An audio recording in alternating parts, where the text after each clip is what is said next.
امید ہے کہ آپ تمام لوگ رمضان المبارک کے مبارک مہینے کی رحمتوں برکتوں سے مستفید ہو رہے ہوں گے۔ ماہ رمضان کا عشرہ مغفرت جو ہے وہ شروع ہو چکا ہے۔ یہاں پر میں آپ جس موضوع پر بات کرنا چاہتا ہوں، تحریک منہاج القرآن کے تحت سالانہ جو اعتکاف کا اجتماع ہوتا ہے۔ حرمین شریفین کے بعد دنیا کا سب سے بڑا اجتماع جو ہے وہ تحریک منہاج القرآن میں ہوتا ہے، اعتکاف کا اجتماع ہزاروں کی تعداد میں، اور وہاں پر ایک علمی فکری روحانی تربیت کی جاتی ہے 10 دن لوگوں کی، اور ایک روحانی منظر ہوتا ہے جس میں سربراہ تحریک منہاج القرآن ڈاکٹر محمد طاہر القادری صاحب کے خطابات ہوتے ہیں۔ اور سب سے بڑی بات یہ ہے تحریک منہاج القرآن کی کہ وہاں کا جو انتظامات ہوتے ہیں، وہاں لوگوں کی سحری، افطاری، اور وہاں پر لوگوں کے اور دیگر انتظامات، وہاں پر باقاعدہ ایک موبائل ڈسپینسری کا قیام ہوتا ہے جہاں پر بیمار لوگوں کی وہاں پر علاج بھی کیا جاتا ہے۔ اور اس قسم کا اجتماع ہوتا ہے کہ حرمین شریفین کے بعد اگر کوئی اجتماع ہے تو وہ تحریک منہاج القرآن کا ہے۔ اس بار وہ تحریک منہاج القرآن کا جو اعتکاف کا اجتماع ہے وہ پنجاب گورنمنٹ نے اس کی اجازت نہیں دی،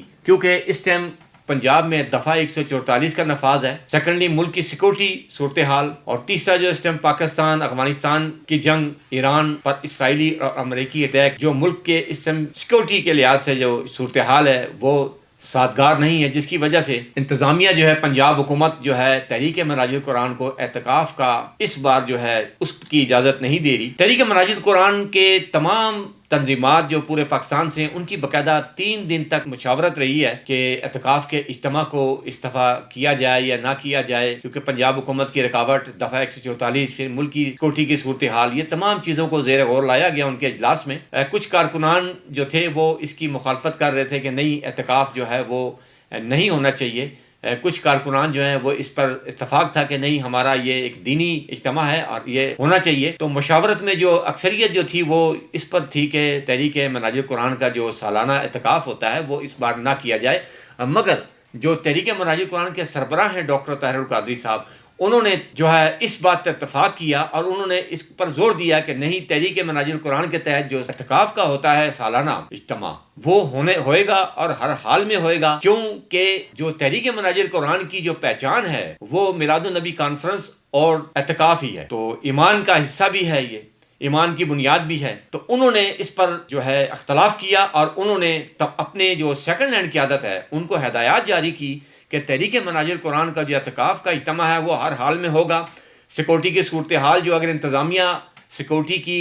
صورتحال میں ناکام نظر آتی ہے تو ہم اپنی سیکورٹی دیں گے، اور میں اس بات کی میں گارنٹی دیتا ہوں کسی کی جان و مال کو کوئی نقصان نہیں ہوگا۔ ڈاکٹر طاہر القادری نے موقف اختیار کیا کہ یہ اعتکاف ہر حال میں ہوگا، مگر انتظامیہ جو پنجاب کی حکومت ہے انہوں نے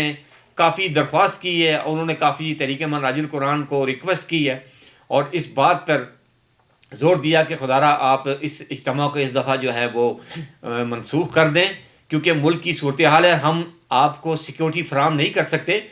پنجاب انتظامیہ تو اس سے پہلے بھی سیکورٹی فراہم نہیں کی، اور اس سے پہلے جو اعتکاف کے اجتماع ہوتے رہے ہیں وہ تحریک منہاج القرآن کی اپنی انتظامیہ، اپنی ایڈمنسٹریشن اور سارا اپنا ان کا سیکورٹی سسٹم ہوتا تھا، جس کی وجہ سے پرامن طریقے سے تحریک منہاج القرآن کا اعتکاف ہر سال ہوتا رہا ہے۔ اور اس بار بھی ڈاکٹر طاہر القادری نے یہی موقف اختیار کیا کہ سیکورٹی بھی ہماری ہوگی، انتظامات ہمارے ہوں گے، ہمیں پنجاب گورنمنٹ سیکورٹی فراہم نہ کرے۔ مگر 144 کا جو جواز بنایا ہے پنجاب حکومت نے، وہ بالکل ایک غلط جواز بنایا ہے۔ دیکھیں 144 کا نفاذ جو ہے وہ جلسے جلوسوں پر ہوتا ہے، سیاسی جو ایکٹیویٹیز ہوتی ہے اس پر ہوتا ہے۔ یہ جو اجتماع ہے اعتکاف کا، یہ ایک مذہبی اور ایک یہ دینی اجتماع ہے، اور آپ دیکھیں نماز جمعہ پہ جیسے پابندی نہیں لگ سکتی، اعتکاف پر بھی پابندی نہیں لگائی جا سکتی 144 دفعات کا جواز بنا کے، کیونکہ ایک اجتماع اور ایک احاطہ ہوتا ہے، وہ ایک لائن ہوتی ہے، ڈیڈ لائن، اس کے حدود میں یہ اعتکاف کا اجتماع ہوتا ہے۔ اور تحریک منہاج القرآن کا جو اجتماع ہوتا ہے وہ ماشاءاللہ اتنی بڑی ان کے پاس پلیس ہے کہ وہ اتنے بہترین طریقے سے، منظم طریقے سے انتظام کرتے ہیں کہ وہاں پر کسی قسم کا بھی کوئی شر پسندی کا جو امکان نہیں رہتا، اور وہاں پر جو لوگوں کو تربیت دی جا رہی ہے تو وہاں پر تربیت ہی ایسی ہے کہ وہاں پر اگر کوئی ایسا آ بھی جائے تو الحمدللہ وہ اپنی تبدیلی لے کے جاتا ہے۔ اگر اس کے ذہن میں کوئی انتہا پسندی بھی ہے تو ماشاءاللہ وہ وہاں پر ایسا درس لے کے جاتا ہے کہ وہ جا کے معاشرے میں تبدیلی آ جاتی ہے، اور خود جا کے معاشرے میں جو ہے اس کی ایسی اصلاح ہو جاتی ہے کہ معاشرے میں جا کے جو ہے وہ لوگوں کو دین کی تبلیغ کرتا ہے۔ تو سیکورٹی جو ہے اس ٹائم ملکی حالات ہے، ٹھیک ہے، اس جواز کو ہم مانتے ہیں کہ واقعی سیکورٹی تھریٹ ہے، اور جو اس ٹائم افغانستان جو پاکستان جو ہے اس ٹائم طالبان کے خلاف جس طریقے سے پاکستان نے آپریشن کیا ہے فتنہ خارج کے خلاف، وہ ایک سیکورٹی تھریٹ ضرور ہے امریکا اور جو ایران ہے اس کی جنگ کے بھی اثرات پاکستان میں جو ہے وہ بھی نظر آ رہے ہیں، مگر جو دفعہ 144 ہے اس کا جواز جو ہے وہ بنتا نظر نہیں آ رہا۔ آخر کار پھر ڈاکٹر طاہر القادری صاحب کو سیکنڈ لینڈ قیادت نے اور پنجاب حکومت کے پیغام پہنچائے ہیں۔ پنجاب حکومت نے جس طریقے سے جو مرکزی قیادت جو ان کی ہے سیکنڈ لینڈ قیادت، سیکرٹری جنرل تحریک مناج القرآن جو خرم نواز گنڈا پور صاحب ہیں